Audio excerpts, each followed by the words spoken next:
Share ஆகாமல், ஏன்னா establish ப்ரொடியூசர்ஸ்லாம் தெரியும். நான் பட்டதுனால சொல்கிறேன், அக்ரிமெண்ட் போடும்போது எல்லார்ட்டையும் வந்துட்டு ப்ரொமோஷனுக்கு வந்து இத்தனை நாள் வரணும், ப்ரொமோஷன் வந்து ரோட் ஷோ வந்தாலும் வரணும், அதில் வந்து இப்படி தான் இருக்கணுன்றது எல்லாமே டிஃபைன் பண்ணி போட்டுருங்க.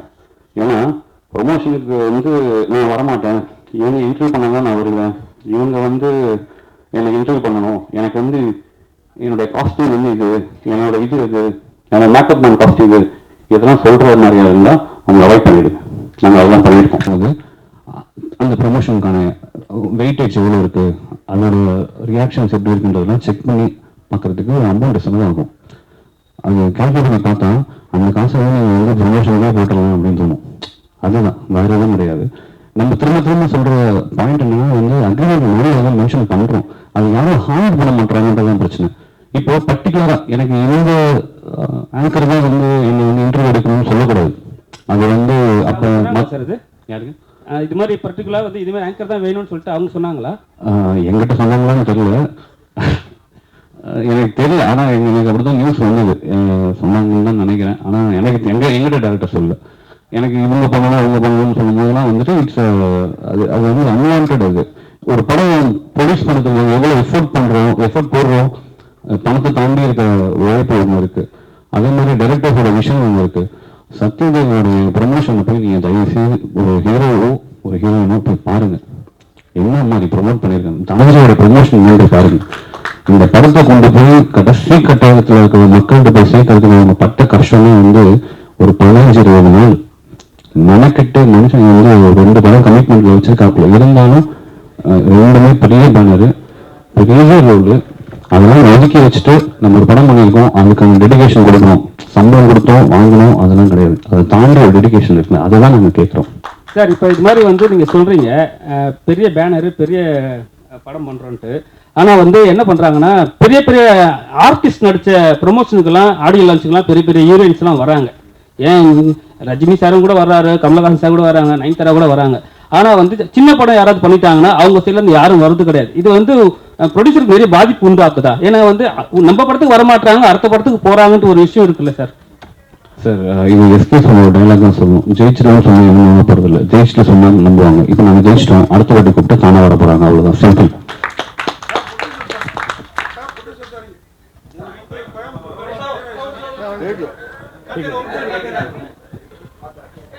வச்சு அவங்க நம்ம சில சமயம் போய் கூட சொல்லுவோம், அதை தவிர்க்க முடியாது. அன்லஸ் அன்டில் நம்ம காந்திஜி மாதிரி ஒரு ஃபாலோவரா இருந்தா அது வேற இது ஒரு எத்திக்கல் ஸ்டாண்டுன்றது. நான் சொல்றேன் உண்மையை பேசினாருன்னு ஒரு இடத்துல ஸ்டாண்ட் எடுத்தார்ல, அது அந்த பாயிண்ட் மட்டும் சொல்றேன். நீங்க என்ன ஓகே சூப்பர் நீங்க அந்த இதுல வந்து ஜீப்ரான்னு வைக்க வரும்போது எனக்கு இந்த கதைக்குள்ள வந்து எனக்கு ஏன்னா இது ஒரு ஆடுபுலி ஆட்டம் மாதிரி தான் இது. ஸோ நிறைய இந்த ஒரு ஜங்கிள் ஒரு அனிமல்ஸ் எல்லாம் வந்து எல்லாமே அசம்பிள் ஆகிற மாதிரி ஒரு பிளாக் ஹார்ஸ், ஒரு ஒயிட் ஹார்ஸ், ஒரு ஃபாக்ஸ் இருக்கு, ஒரு ஊல்ஃப் இருக்கு, ஒரு குரோக்கடைல் இருக்கு. அந்த எல்லாத்தையும் வைக்கும் போது அதோட கலர் வந்து ஒரு செஸ் போர்ட் மாதிரி தான் நான் பாக்குறேன். ஸோ அதுக்கு ஒரு பிளாக் அண்ட் ஒயிட் சதுரங்க வேட்டைன்றது சூப்பர் டைட்டில் இருக்கு, எனக்கு அது உங்களுக்கு தெரியும் ஆல்ரெடி. ஸோ கருப்பு வெள்ளைன்னு வைக்கிற அது எனக்கு அந்த மாதிரியான ஒரு இதுல வரவே இல்லை. சரி, எனக்கு டக்குனு யோசிக்கும் போது ஒரு இங்க எல்லாருமே வந்து பியூரா வந்து பிளாக்னு சொல்லிட முடியாது, ஒயிட்னு சொல்லிட முடியாது. இங்க இருக்க எல்லாருமே ஜீப்ரா, அப்படிதான் நான் பாக்குறேன். ஸோ அதுக்கு தான் அது வச்சதுங்க பர்பஸா. சார் இந்த ரேஸ்ல வந்து ஜெயிக்கிறதுங்கிறது சாதாரண காரியம் கிடையாது. எனக்கு தெரிஞ்சு நிறைய பேர் இருக்காங்க, நாம உட்பட ஜெயிக்க முடியாம. ஆனா இப்போ உங்கள்கிட்ட கொடுத்து ஏதாவது கொஞ்சம் ஜெயிச்சு கொடுங்க சார் அப்படின்ற லெவலுக்கு அந்த கேரக்டர் எங்க கூட ஒன்றி போச்சு சார். அது ஒரு பாயிண்ட். இன்னொன்னு, நீங்க வந்து இந்த நெல்லு லோலாயெல்லாம் பயங்கரமா பண்ணுவீங்க. இந்த மாதிரி படத்துல ஒரு டான், நீங்க பாபான்ற பேர்ல ஒரு டானா இருக்கீங்க, ஷேர் மார்க்கெட்ல ரேஸ் எல்லாம் போட்டு நமக்கும் ஒரு 2 ஜோடி எதுவும் இல்லையா அப்படின்ற ஃபீலிங் எதுவும் இல்லையா சார்? டைரக்டர் அதை பத்தி எதுவும் கேட்கலையா? இருக்காது அப்படின்னா டைரக்டர் போய் போடுங்க சார். சார் அடுத்த படத்துல சார் பாட்டு கொஞ்சம் சார் கேட்க சார், பிரஸ்லயே கேட்கறாங்க சார், எனக்கு ஜோடி இல்லைன்னு அவங்க வருத்தப்படுறாங்க இல்லையா? சொன்னதே வந்து சார் வந்து ஒரு மொரட்டு சிங்கிள் இந்த படத்துல, அதனால அடுத்த படத்துல ஜோடி கொடுத்துருவாரு, அது ஒன்றும் பிரச்சனை இல்லை. எனக்கு இந்த மாதிரி யங் டீம் கூட ஒர்க் பண்ணல ரொம்ப எனக்கு இந்த படம் சூப்பரா ஜெயிக்குன்னு எப்ப முடிவு செஞ்சேன்னா, இந்த ஹைடெக் கிரைம் என்கிட்ட சொன்னாரு வீஸ்வர், சொன்னப்போ எனக்கு சுத்தமா ஒண்ணுமே புரியல. அப்பவே நினைச்சு இந்த படம் ஜெயிச்சிருப்பேன். ஏன்னா யங்ஸ்டர்ஸ் கனெக்ட் பண்ணிக்குவாங்க தெரியுது இல்ல, இது வந்து அவங்களுக்கு கனெக்ட் ஆயிரும் அப்படிங்கிறது தெரியுது எனக்கு. எனக்கு பொதுவாகவே என் வயசுல இருக்கிறவங்க எந்த அளவுக்கு டெக்கியா இருக்கிறாங்களோ அதில் நான் ரொம்ப ஒரு 10% தான்.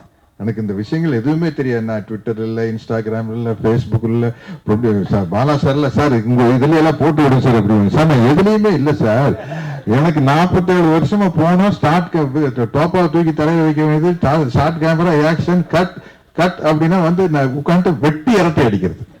ஒரு இந்த படத்தினுடைய மேன்மைக்காக எல்லாம் பாடுபடுறதில்ல. வெட்டி அரட்டை, ஊர்வாயா உலக வாயெல்லாம் பேசி யாரு நம்ம இந்த கவுண்டமணி என்ன மணிவன சார் கூட வளர்ந்தவங்க தானே. அதனால இதெல்லாம் பேசி சிரிச்சுட்டு பேக்கப் நம்ம டோப்பா கழட்டி வீசிட்டு இப்படிதான் வாழ்க்கை ஓடிட்டு இருக்குது. எங்கிட்ட கேட்பாங்க, சார் அந்த பாகுபலியில எப்படி சார் கஷ்டப்பட்டு நடிச்சீங்க அப்படின்னு. ஒண்ணுமே இல்லை சார், நடிகன் படத்துல எப்படி நடிச்சனோ அதே மாதிரி தான் எல்லா படத்துலயும் ஜாலியா தான் நடிச்சிருக்கேன், ஒன்றும் கிடையாது அப்படின்னு சொல்லுவேன். அதனால சரி எங்கேயோ விட்டு போட்டு எங்கேயோ இந்த வயசாயிருச்சுனால கேட்ட கேள்விக்கு ஏதாவது சம்பந்தம் இருக்குதா நான் பேசுறது இருக்குதா? சரி சரி சரி. இப்ப நமக்கு டைம் வந்து அடுத்த படத்துல எனக்கு 2-3 ஹீரோயின். ஓகே சார் அப்படியே டைரக்டர் சார் சொல்றோம். சார் டைரக்டர் சார், இந்த படத்துல இவ்வளவு காஸ்டிங் மெயினா சத்யராஜ் சார் அந்த கேரக்டர், இவங்க 2 பேரோட வைப்பு, அந்த ஹீரோயின்ஸ் எல்லாருமே, அதுக்கு மேல டயலாக்ஸ், ஒரு டயலாக்கும் பாட்டு வரியில கூட நமக்கு வேணுங்கிற நினைக்கிற பணத்தை எதிரில் இருக்கிறவன் மறுக்க முடியாத இடத்துல வச்சு கேட்கணும். அது மாதிரி பணங்கிறது ஒருத்தன் கையில் இருக்காது. நான் என்ன இயேசு கிறிஸ்துவா வெள்ளிக்கிழமை ஏஞ்சி வர்றதுக்கு இந்த மாதிரி டைலாக் எல்லாம் பாத்தீங்கன்னா தியேட்டர்ல பிரஸ் ஷோலயே கிளாப்ஸா இருந்தது. இந்த டயலாக் எல்லாம் எப்படி நீங்க மட்டுமே யோசிச்சு பண்ணீங்களா இல்ல? ஆமா சார், இது ஃபர்ஸ்ட் நாங்க டிராஃப்ட் எழுதும் போது அதை பவுண்டா நானும் இவன் உட்காந்து டிஸ்கஸ் பண்ணிட்டோம். அதுக்கப்புறம் ஒரு டிராஃப்ட் எழுதும் போது இவன் ஐடியா கொடுப்பாரு என்னன்னு. அது கேரக்டர் யோசிக்கும் போதே அந்த இது ஆட்டோமேட்டிக்கா வந்துருது சார். நான் இங்க ஆரோவில்ல தான் உட்காந்து எழுதினேன். எப்பவுமே அங்க போயிடுவேன் யூஸ்வலி. அங்க போய் எழுதும் போது இந்த கேரக்டர் யோசிக்கும் போதே ஒரு கவுண்டர் வந்துடும் அந்த இது. இன்னொன்னு அந்த நீங்க சொன்ன அந்த கடைசி டைலாக், எஸ் அது எதிரில் இருக்கிறவன் இல்லைன்னு சொல்ற இடத்துல நிக்க வச்சுதான் நமக்கு வேணுங்கிறத கேட்கணும்ன்றது. அது அந்த கேரக்டரோட மொத்த டெஃபினேஷன். அது அந்த ஏன் இவ்வளவு தூரம் அந்த கேரக்டர் வந்ததுன்றதுக்கு. ஸோ டைலாக்ஸ் அஃப்கோர்ஸ் எல்லாம் டிஸ்கஸ் பண்ணி தான் பண்ணுவோம். அது அவுட் ஆஃப் தி கேரக்டரே சில இது டப்புன்னு அதுவே வரும். சில இடத்துல அது ஒர்க் அவுட் ஆயிடும் சார். அதே மாதிரி முன்னாடிலாம் பணம் நீங்க வந்து ஷேர் மார்க்கெட், குதிரை ரேஸ் எல்லாமே காமிச்சிருந்தீங்க, லாட்டரி மணி டாண்டி. இது வந்து லக்கி பாஸ்கர்லையும் சமீபத்தில் ரிலீஸ் ஆன அந்த படத்துல இருந்தது. ஆனா இதை நீங்க வேற மாதிரி காமிச்சிருந்தீங்க. அந்த படமும் ஹிட், உங்க படமும் அதை விட பெரிய ஹிட். இது வந்து ஏற்கனவே எதிர்பார்த்ததா?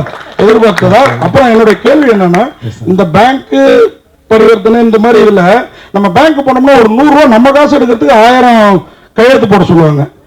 அந்த மாதிரி ஏதாவது பாதிக்கப்பட்டு இந்த மேட்டரை வந்து பேங்க் உள்ளார இருக்கிறவங்க என்னெல்லாம் பண்றாங்கிற மாதிரி வச்சுக்கலாம். ஏன்னா ரொம்ப நேச்சரா இருந்தது. வாழ்த்துக்கள். Thank you sir, thank you. ரொம்ப நன்றி sir, seriously thank you so much.